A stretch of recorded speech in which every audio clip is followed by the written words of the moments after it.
was born in Millet in 1919. Well, there was a family of 8. Dad was a railroader. He worked in the yards. He was a switchman. So we didn't see that much of him, but shortly after, well, 5 years after I was born, we did move out to the area which is now Thorsby, but at that time, this is 1925, that we moved there on the quarter section of land, raw land. And there was no, as far as I can remember, there was no land, no clearing on the land at all. It was just raw land.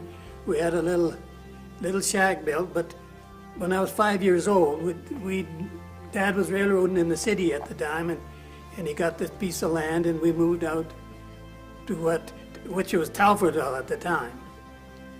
Talfordville was quite a unique little area. It had the store, and we had a blacksmith shop, we had a church, and we had a hall, and a doctor, and that was the only thing west of Calmer at the time that had this. So we were, quite comfortable there, being able to deal with shop at Talfordville. Okay, continue on. But I'd like to add a little more that when we finally moved out, we moved from Edmonton. Dad had moved us to Edmonton on a rented house, and when we got this farm, we moved out with horses and a wagon, and it took us 2 days to move from Edmonton. But they had built a house. It was 16 by 24, made out of rough lumber, no shingles on the roof.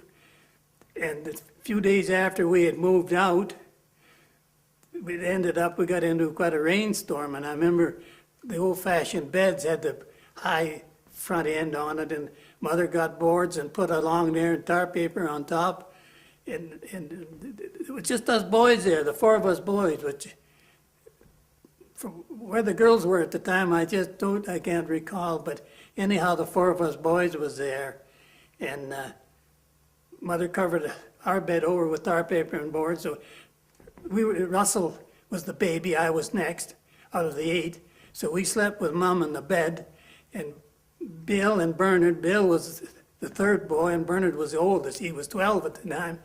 They had a cot, so we took the linoleum off the table and put over him, and it poured rain. It just poured rain. Well, you got a rough roof and no shingles on it. So we said to the boys in the morning, "Did you get wet?" No, we didn't get wet. When they got out, they were laying in about a foot of water, but I guess their body heat. So that was part of the getting broke into country living. But we stayed there. We farmed it. We actually had it, and us boys took care of the farm. Dad wasn't there. Bernard, he was only 12 years old. He was a farmer, and he cleared land and with the axe, took care of it, and then he got old enough to get married. He moved on, and Bill, he was the farmer then. When Bill got old enough to move on, I stepped up. I was 14 when I took over the farm, and I farmed there till I was 16, and then we had some mishaps in the family, and brother-in-law come to live with us, so I took off, rode the freight, and traveled BC, but then come back and farmed around there for another couple of years before I joined the Army. Now you said rode the freight. What exactly was that, and how long were you gone for, and what did you do? Well, when the brother-in-law come down, there was no use having 2 farmers on the one place, so the neighbor had rode the freights, and he was a few years older than me. He came along and suggested that we go out to BC and maybe we find some wages were much better in BC. So we went down to, and the train had been running through Warburg at this time.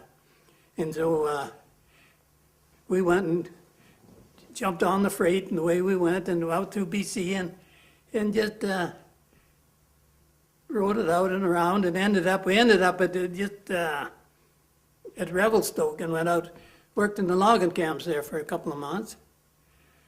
But then we come back and ended up eventually, yes, it's quite neat to, it we rode the freight through the Kettle Valley, which goes over the Coquihalla at that time, which has been all tore out. And we would travel through there with a trailer here a few years ago, and I mentioned there was a little souvenir store along the road.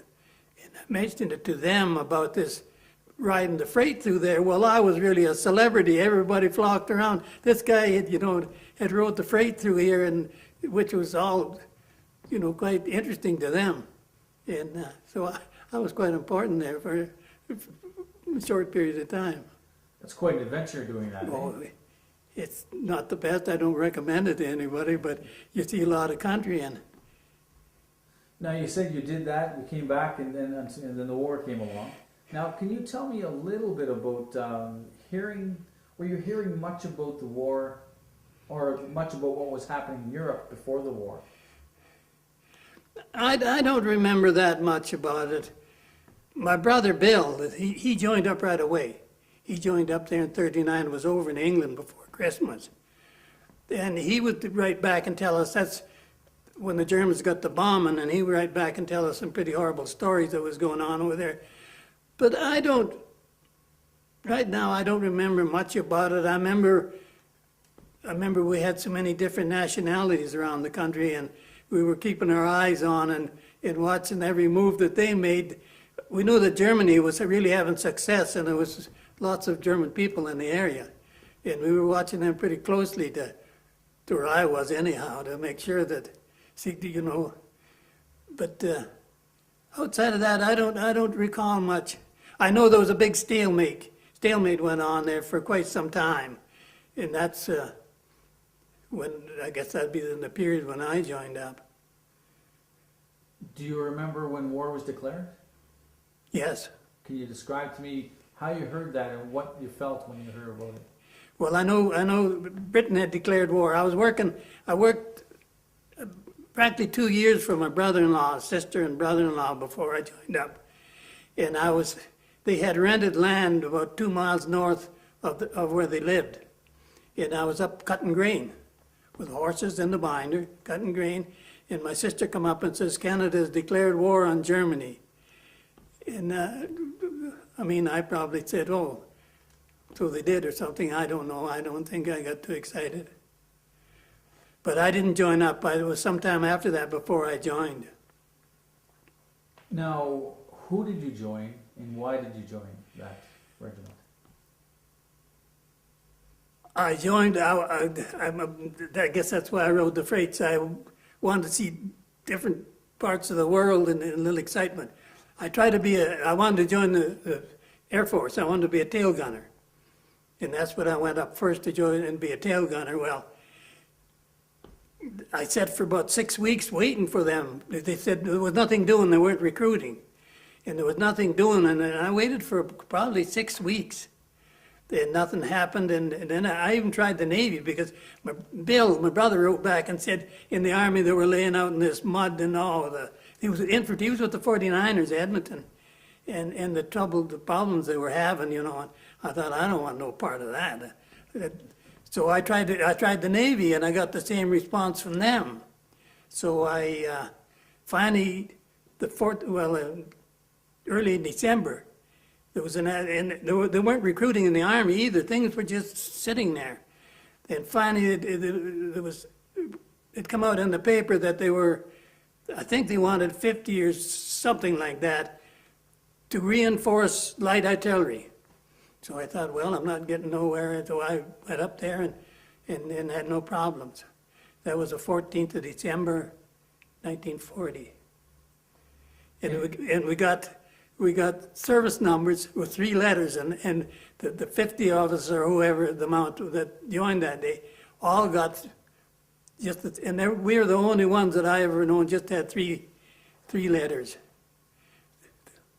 Mine, 3 figures. Mine was, like I say, was M361, and they were all in that. And I've only met one person after the war that was in that had joined that time, but I never met any of the rest of them. So who exactly were you with? I joined artillery. We joined artillery, but it was so close to Christmas time. We got a uniform, and and learned how to halt instead of whoa and that kind of stuff, and left turns and what. We got a few days off for Christmas. And then as soon as we went back, they started with, you get plenty of needles in the Army. And they started on the needles, and I guess it would be the vaccination. I don't know whether it was infection or whether it took or not, but I ended up in the hospital. And I don't know, I guess probably in there for 10 days or more. But when I returned, my outfit, they had moved. So I was in there was just one other fella, we had the whole Army camp to ourselves, just two of us. So certainly early in January, then they started with the 1st Armored Tank Brigade, and so I transferred over into them. And that's which was the best move, the best thing that ever happened, because it was the best outfit, I think, during the war, that you didn't have to wait, and we had trucks to ride in, we didn't have to wait through the mud, and we seen enough action to satisfy whatever you were craving, and besides, we had it pretty good. Now, what did your mom and dad think about you joining? How did they feel about it? Well, we didn't see much of Dad, a couple of weeks every year, and so he wasn't much involved. No, Mother never seemed to, what I can remember, we were pretty well on our own, because we were away from home that much anyhow to begin with.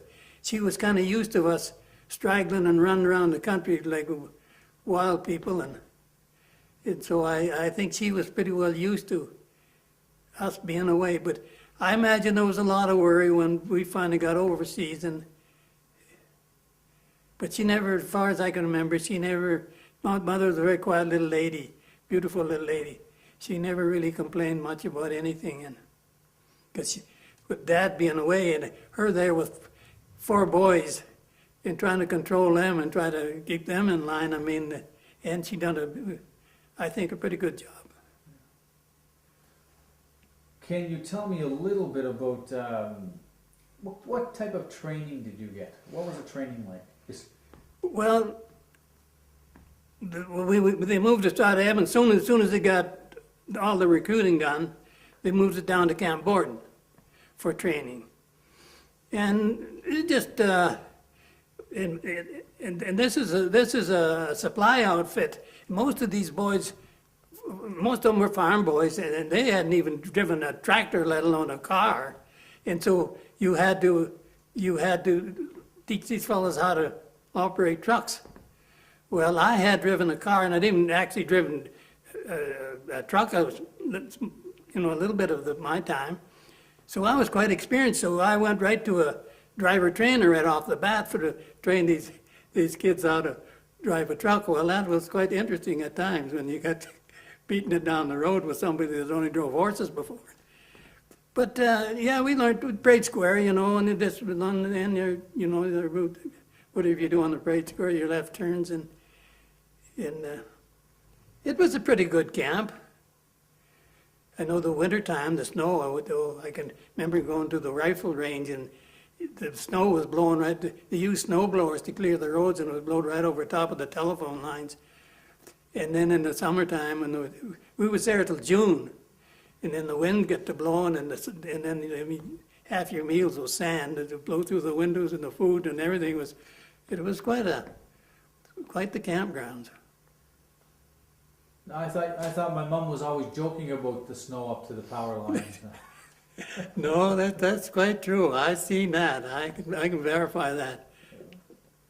Now, can you tell me a little bit about the types of vehicles that you trained on and what you were trained to run, basically?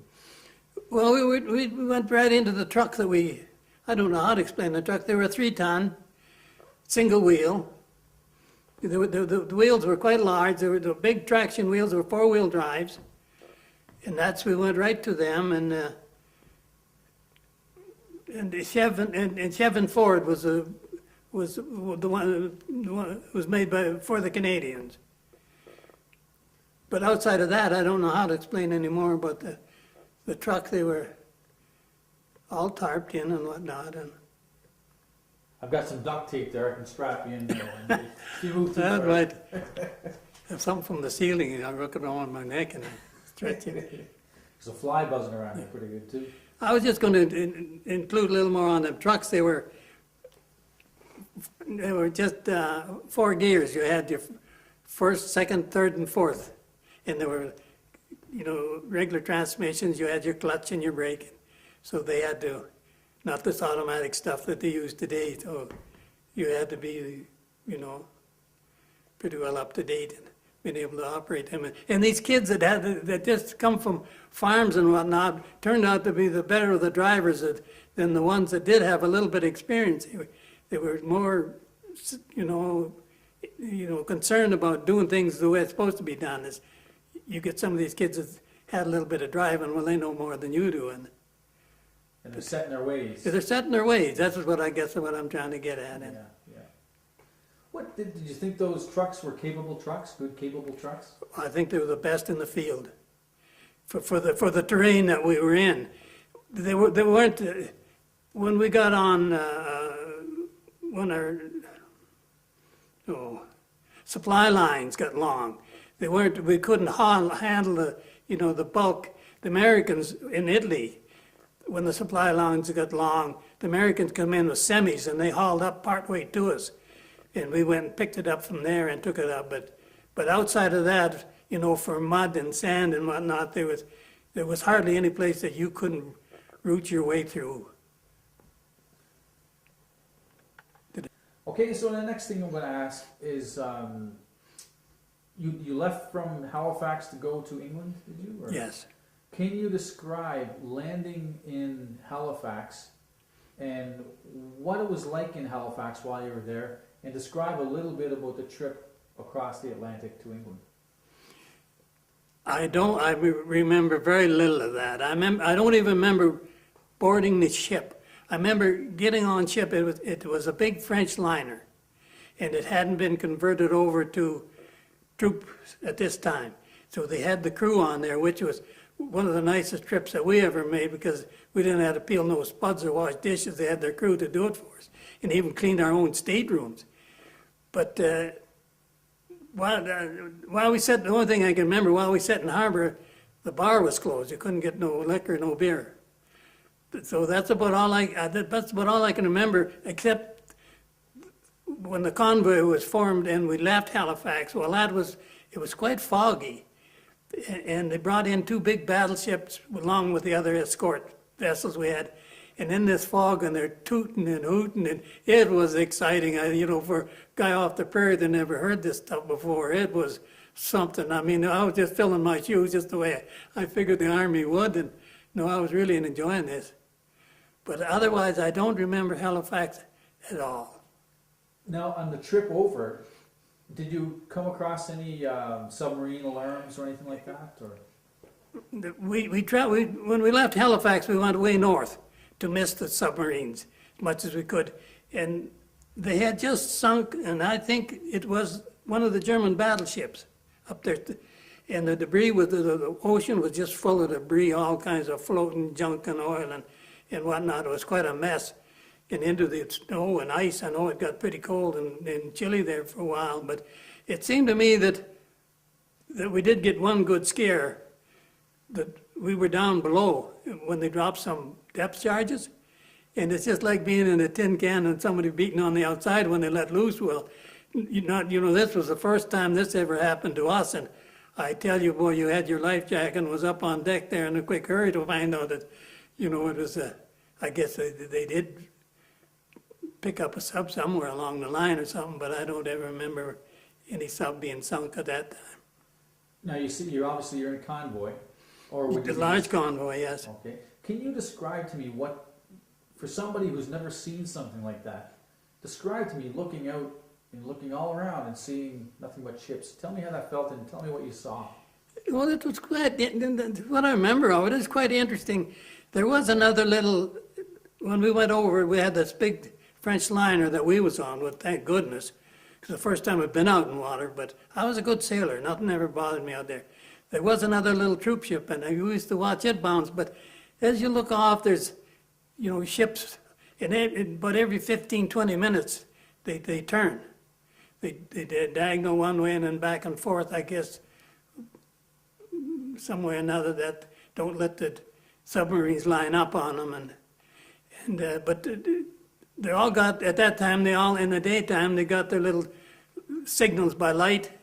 And you see these little lights just flashing all over the place, and they run a flag up on the pole and bring one down, and I guess that all meant something to them. But otherwise, no, it was just, as far as the eye could see, I don't know what, I think there was about 100 or more ships in the convoy when we went over we landed in Scotland that time. So obviously all ships made it over this first trip. Everyone who was in our convoy, yeah, we had no problems. So you landed in Scotland, you say? We landed at Greenock, I think is the name of the place. Yeah, the barge, they anchored out in the middle of I guess it's the Clyde River there, whatever. And we got off by barge. And of course, they got to make a big how do you do about this. So we all they brought out the tape recorders, and we all had to get up and sing, roll out the barrel, and another safe troop ship had landed over here in Britain, and it was a big deal. And it was quite interesting. I guess it was, would exciting be a good word to use? It was exciting, and it was all new. It was, I remember the color. The one thing that got me at the time was the green along the shores. I've never seen green that bright, and like right now after all this rain, that's nowhere near compare with the green and I mentioned it to other people, and they said, no, that's a different green along the shores over there. No, for what reason, I don't know, but I remember that part of it. And what kind of bothered me, because, if you'd been out on the water for a couple of months, you could expect that, but we'd only been out there for 8, 10 days, I guess. But it was quite interesting, too, when we got to shore, when they brought us up and lined us out at the train platform, they bring in this little plane, the little train. Well, they'd come in there, just a smoking and a whistling about half the size of ours. And of course, a bunch of smart young lads, we all laughed and kind of made fun of this little whistling train. And the crew just up and walked away and left us sit there. And we did. We sat there for about 2 hours, and finally our officers come back and said, if you boys don't smarten up, you'll be sitting here all night. So finally one crew member come back, and then we patted him on the back and told them what pretty good trains they had and how the whistle sounded so good. And pretty soon we were on the road, but I never forget that little incident.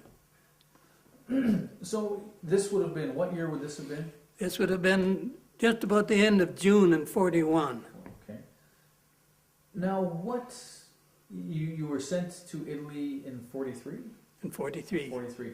So you're there from 41 to 43. What's happening in the meantime when you're there anyway? Well, they brought us down to Salisbury Plains. Was the first landing, which is it's a big area, and it's pretty well it's what I remember of it is pretty flat, and they got a good rock base, good place for tank training, truck training, and that's where we landed, and we stayed there till the weather started to change in the fall. And then they started moving us south. They moved us into a permanent, a big mansion. There was in the neighborhood about 365 in the company, and there was room in this mansion for the whole works of us. Plus we had plenty of room, because all the bulk for this whole brigade we hauled it in bulk.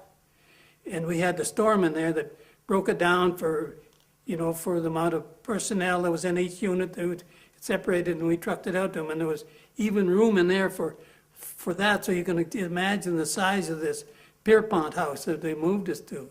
Beautiful big mansion.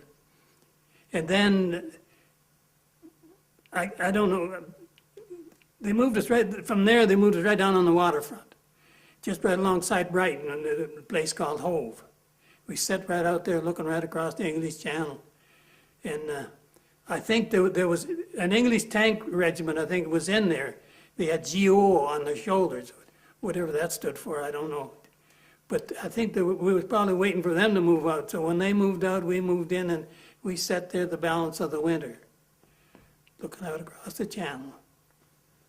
Now, earlier when we were talking, you mentioned you were supplying tank corps. You were supplying tank.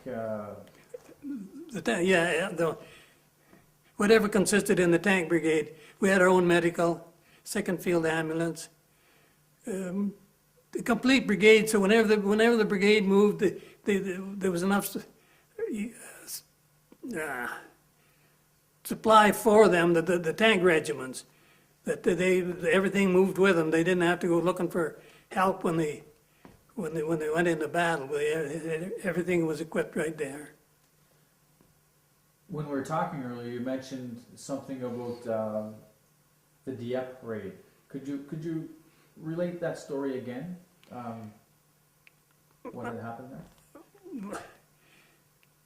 Well, the only part that I can remember about that was, I think this was in August. I'm not too sure just when the Dieppe raid took place, but this one day that we come along and we were loaded. We loaded.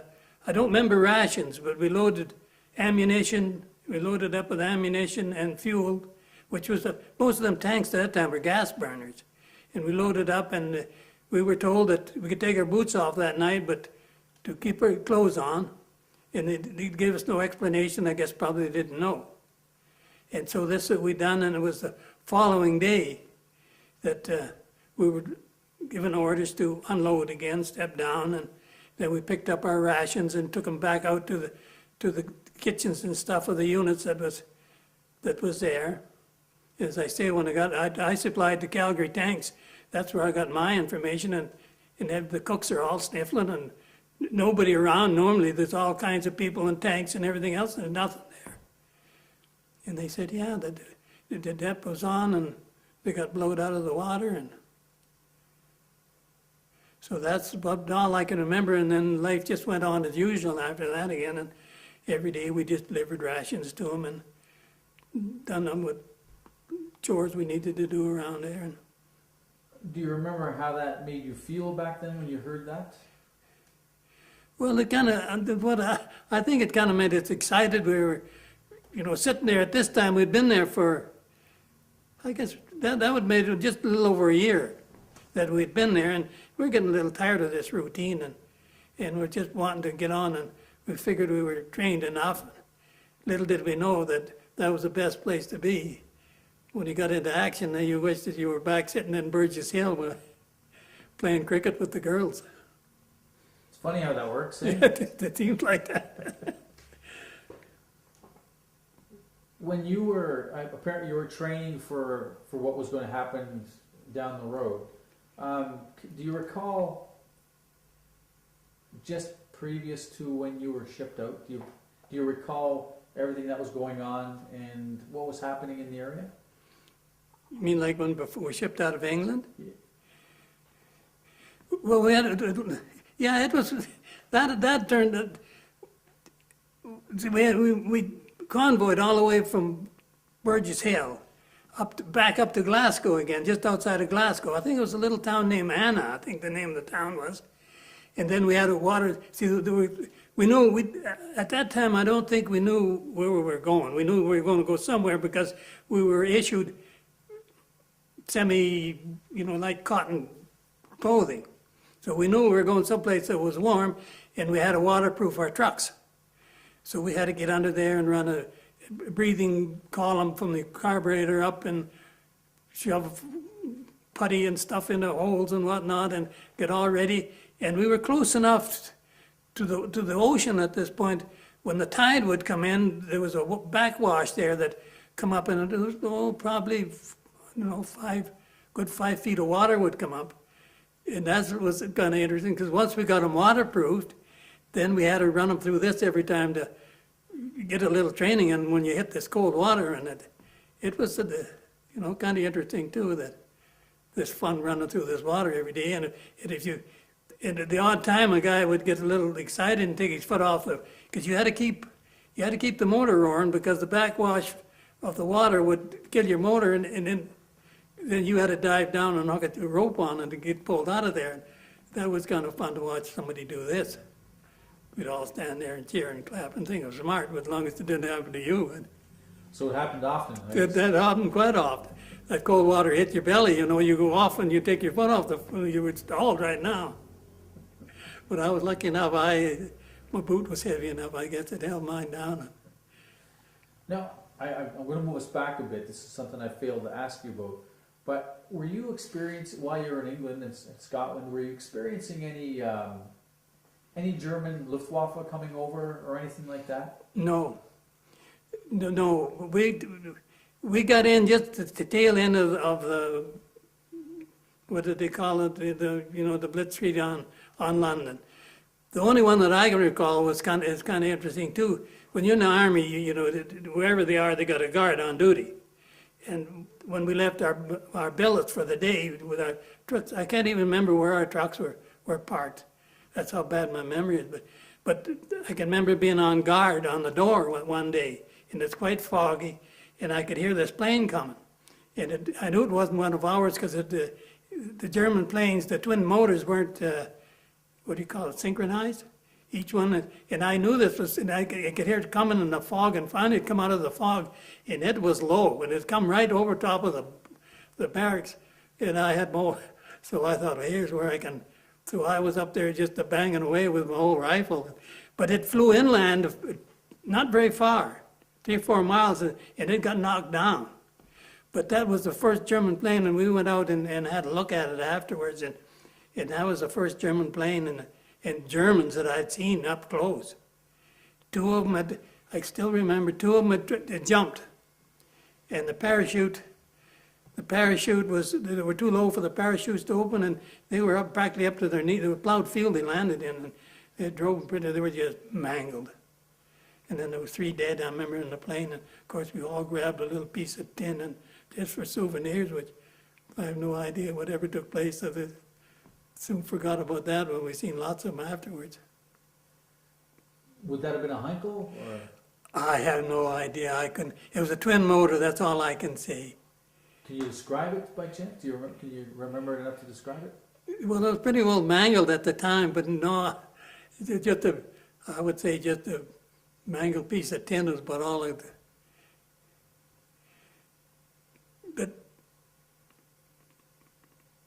except, I don't know, I never was no expert on planes anyhow, but the only thing I can say the difference between it was the sound.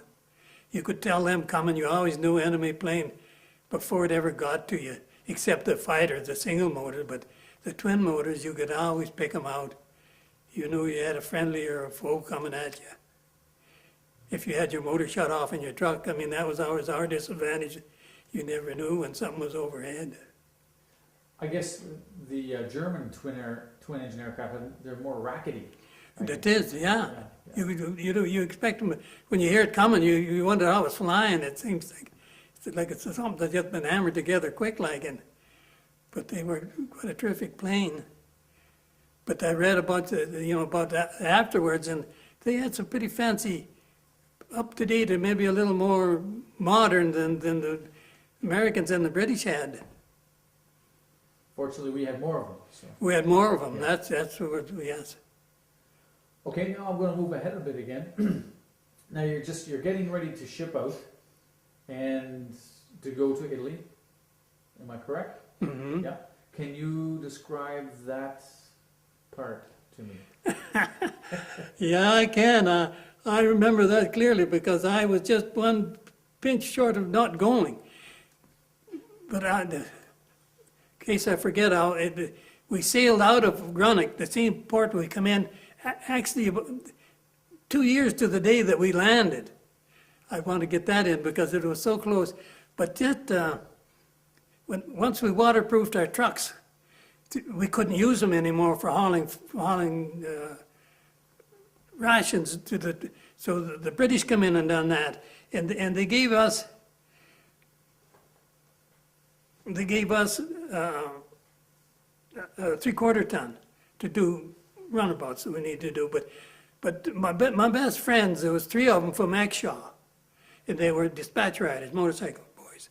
And I was a lance corporal at this time, and I decided that maybe that's what I should do too. It looked exciting to. So I was taking training on the big Harleys. And there was another fellow with me, and you know, just greenhorn and smart, and gumbooting it down the road, and I'm just showing what I can do, and yeah, I believe a little car ducked out in front of me, and the only thing I could do, I had to flop, lay the Harley down, and it threw me. And it threw me quite a ways, and I can remember my helmet was thrown off, and I bounced down the road like a ball. And I just threw my arms over my head. You know, it all comes, I think it's part of the training, you know, you get all kinds of training just to survive. You do the best you can. And finally I stopped, and I had back to the uniform was gone, it was just tore right off me. But with no bones, I got up and I walked back to the bike, and I sent him in to go and get me another uniform, so which he did.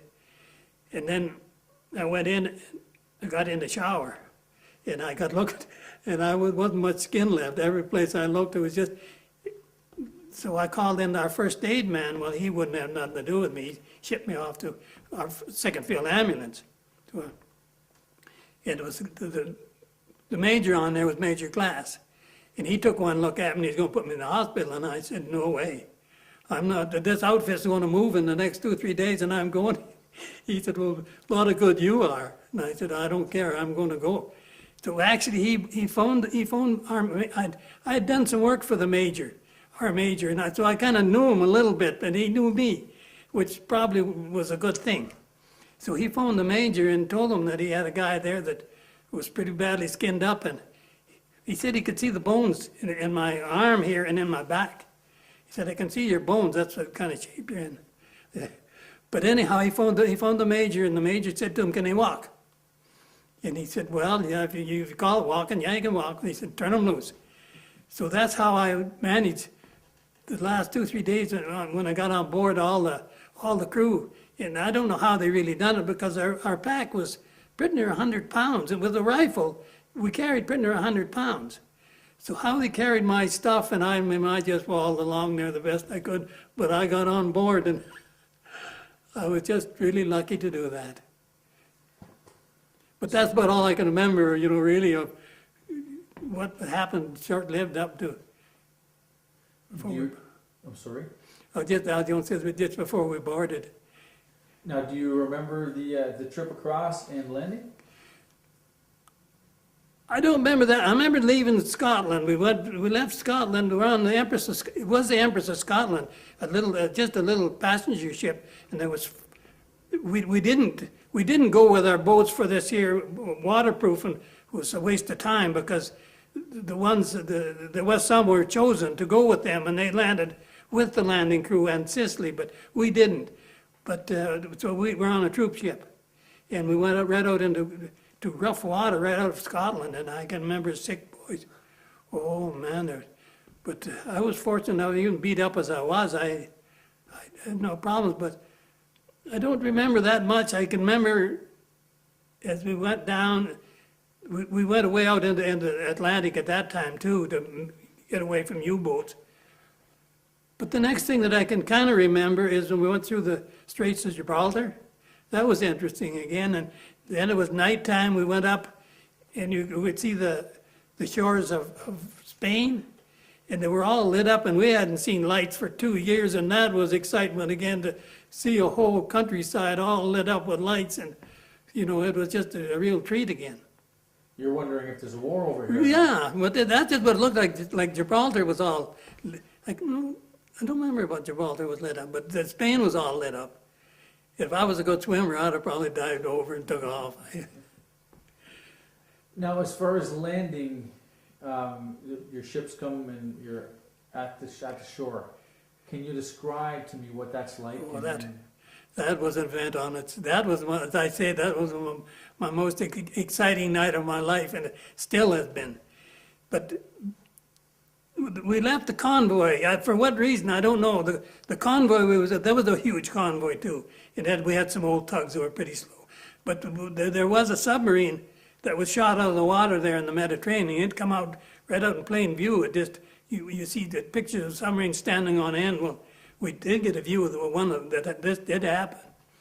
So that was you know, but when we've got farther down the Mediterranean, the Empress of Scotland took off on its own, the troop ship, and we went into Malta. We landed there quite early in Malta, and that was fun too, because all the little natives come out in their boats with fruit and vegetables, and we were throwing English money over, and they were diving in, getting it, and we'd hook a rope on and pull up all this good stuff that we'd never seen for years. But just, I guess before dark, then we took off for Sicily on our own. We had air cover with us. But when we landed, I was picked out to fire guard down in the hole while the boys unloaded.